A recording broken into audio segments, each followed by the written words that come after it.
Hello friends, welcome back to my channel. मेरे channel को please subscribe कर दें। आज मैं आपको बताने जा रही हूँ कौशिकी ब्राह्मणोपनिषद के तृतीय अध्याय का पहला श्लोक। इस प्रकार से है। ऐसा प्रसिद्ध है कि राजा दिवोदास के पुत्र प्रतर्दन एक बार देवासुर संग्राम में देवताओं की सहायतार्थ इंद्र के श्रेष्ठ धाम स्वर्गलोक में गए। वहां उनकी अद्वितीय युद्ध कला एवं शौर्य से अति संतुष्ट होकर इंद्र ने कहा, हे प्रतर्दन, कहो मैं तुम्हें कौन सा वर प्रदान करूं। वीर प्रतर्दन ने कहा, हे देवेंद्र, जिस श्रेष्ठ वर को आप मानव जाति के लिए परम कल्याण युक्त मानते हो, वैसा ही कोई श्रेष्ठ वर आप स्वयं ही मेरे लिए प्रदान करें। इंद्र ने कहा, हे राजन, इस संसार में यह सभी जगह विदित है कि कोई भी व्यक्ति दूसरे के लिए वर की मांग नहीं करता, इसीलिए आप अपने लिए कोई भी वर मांगे। प्रतर्दन ने कहा कि तब तो मेरे लिए वर का अभाव ही रह गया। प्रतर्दन के ऐसा कहने के पश्चात देवराज इंद्र निश्चय ही अपने सत्य पथ पर आरूढ़ हो रहे, वे स्वयं ही साक्षात सत्य के स्वरूप है।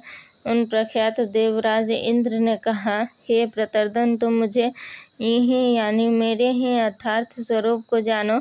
इसे ही मैं मानव जाति के लिए परम कल्याणकारी वर मानता हूँ। त्वष्टा प्रजापति के रूप विश्व रूप को जिसके 3 शर्त है, उसे मैंने अपने वज्र के प्रहार से मार डाला है। कितने ही मिथ्या अहंकारी सन्यासियों को, जो अपने आश्रम के श्रेष्ठ आचरण से पच्युत हुए एवं बहिर्मुख अर्थात ब्रह्म के श्रेष्ठ विचारों से रहित हो चुके थे, ऐसे उन सभी को खंड खंड करके भेड़ियों के सम्मुख डाल दिया है। कई बार प्रहलाद के सहयोगी दैत्य राजाओं को मौत की नींद सुला दिया है।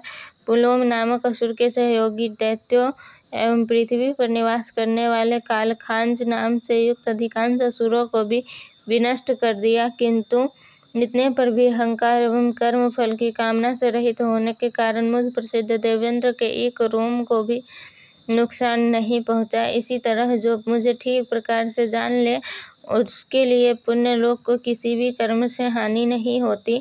मेरे सत्य रूप का विवेक रखने वाले मनुष्य को बड़ा से बड़ा पाप भी प्रभावित नहीं कर पाता। इंद्र वृत्तियों के रक्षक है। देव प्रवृत्तियों की रक्षार्थ यदि किसी आतताई का वध भी करना पड़े तो उसे क्रिया का पातक नहीं लगता। इसलिए इंद्र कहते हैं कि मेरे स्वरूप को जानने वाले को पाप नहीं लगता और न उसका मुख कभी अभय या आसक्ति के कारण नीला पड़ता है।